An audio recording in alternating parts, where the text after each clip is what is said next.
Good morning. Well, it's a big day today because I bought a swimsuit. I don't really go swimming. We have this beautiful pool, and last year I went swimming exactly one time on the day I retired. And this year I am really having great hopes that I'm going to be swimming more. So I bought a swimsuit on the internet, if you can imagine. I'm sure that'll just be a disaster, but whatever, I'm trying. But today I wanted to show you, I feel like my garden is in the last flush of spring. In other words, it's starting to get a little bit hotter. Some of the plants are starting to wither a little bit after their first bloom. And I feel like maybe I didn't give you a proper spring tour because it was a little bit early. When we had guests this weekend, one of my guests said, Jill, your garden, your blog just doesn't do justice to your garden, which made me think that my blog doesn't do justice to my garden. So I'm going to give you a late spring tour as opposed to an early spring tour so you can really see all the gorgeous blooms. This is the vista outside our kitchen window. It's so beautiful. We'll begin here. You can see the blue chalkstick rising up around the sequoia tree. And then as we move around the corner, we see the sunflowers ready to bloom. These are transplanted sunflowers. They're doing quite well. A little bit of lavender. This is the pineapple guava. So many beautiful blooms on it. I'm going to get a lot of fruit. Let's see what I do. And then over here around the corner, we have the Juliet Trellis with the raspberry bush. No, not raspberry. It's a boysenberry bush crawling up. Very happy. And the calibrachoa, the red and the purple calibrachoa peeking out at the bottom, plus a little licorice plant. Not real licorice, but it's called a licorice plant. And I grew this from a little cutting that I got from Jackie and Matt. The interesting thing about berry vines is that in the winter they just die back to nothing, and you really cut them way down. So they just lose themselves in green during the spring, and they're so fun to see. So then we'll go around this corner, and let me tell you a little bit about the lavender. I just want to talk about it for a moment because in the fall winter, I just cut it way down, and it was a risk that I took. Experts say if you cut it too far down into the woody pieces, it can die. But I took the chance, I cut it back, and it has come back this year happier than ever, and the bees are just loving it. And in fact, it's happier than the lavender in the front yard that I did not cut back and I let it run wild. So I feel really, really good about the lavender in the garden this year. And we have a little poppy field right here with some orange California poppies, but also a red poppy that is kind of unusual. Then we have the calendula, which are relatives of the marigold. They get very large, and I like it because they're profuse and lots of yellow blooms most of the season, the growing season. Then, let me just say it again. You can never have too many delphiniums. This is a composition of delphiniums from last year and this year. I think I might have planted one new little plant here, and then this is from last year. And you can see I put a little cage around them because I was worried. There was a bit of a wind a couple weeks back, but they did well. I staked the two and they did really well, and every day I'm delighted by them. You can see that I have corn. I have about 6 corn stalks in my garden. They'll be fun when they grow up. I have a new iris coming here. I can't wait. This one's never bloomed for me, so I'm excited to see what that will be. I have the pink yarrow here around the hummingbird feeder.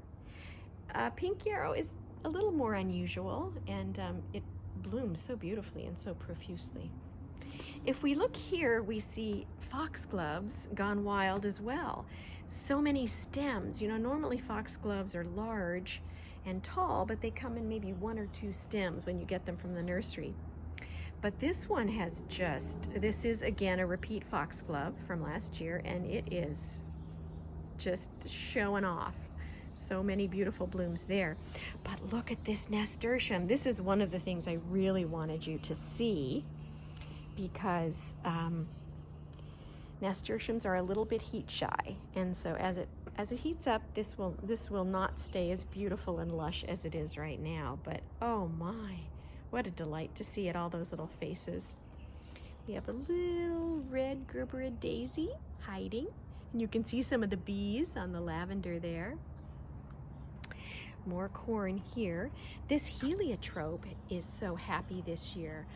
Last year was much smaller, but there's so many blooms. And oh, I see a little bird over there making so much noise.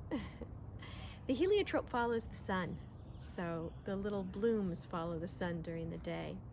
Another calendula, and then here we have a pink butterfly bush, and it's just about ready to bloom. These are lovely. The butterflies do come. That's why it's called a butterfly bush. I also have a purple butterfly bush, which is blooming. Now these you have to really tend, because they get very large and overgrown, and when you have a small space like my garden, you can't let them do that. So I cut them back last year, but I think I will cut them back even more this year.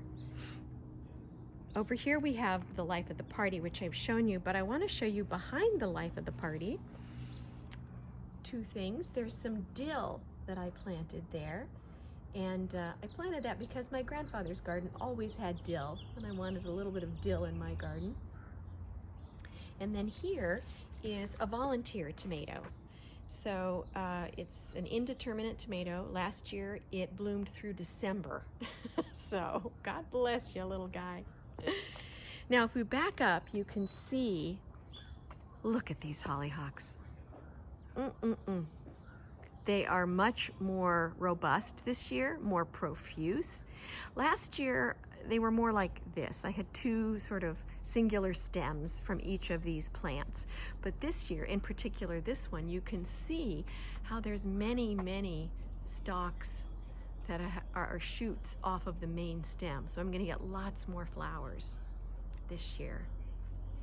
Then down here I have an artichoke, a lime tree that has limes. This is my Albert Pujols iris, and St. Patrick rose. This beautiful little guy here is a lupine. It's not the kind of wild lupine in the mountains, but it's a special kind of a lupine. It's gorgeous.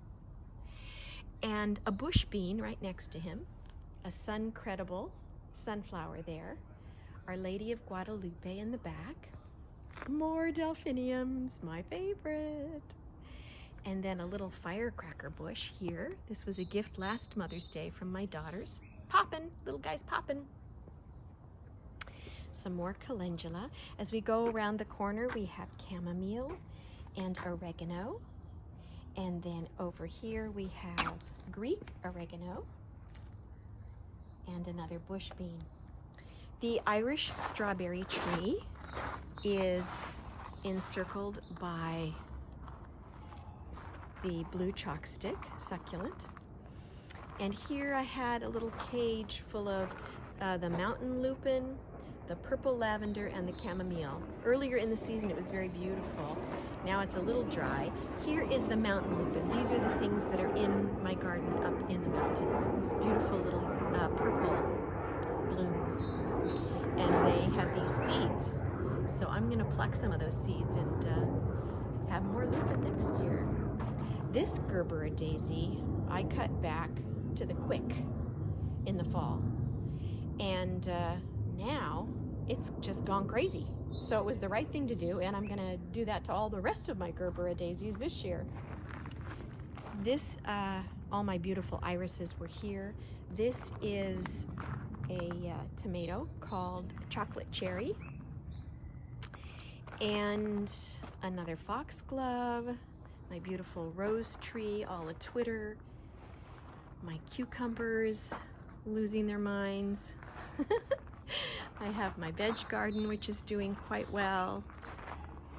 And then over here, just to show you again, because every day this just gets more and more wild. The basil on the left, the sorrel in the middle, and the rosemary on the right. Just so happy. So I wanted to show you the late spring in my garden, because of course I will continue to tend and things will continue to bloom in my garden. But the early spring first bloom is just so delightful. And I wanted to make sure that you saw it, because it doesn't last. And I wanted to give you a tour before it goes away.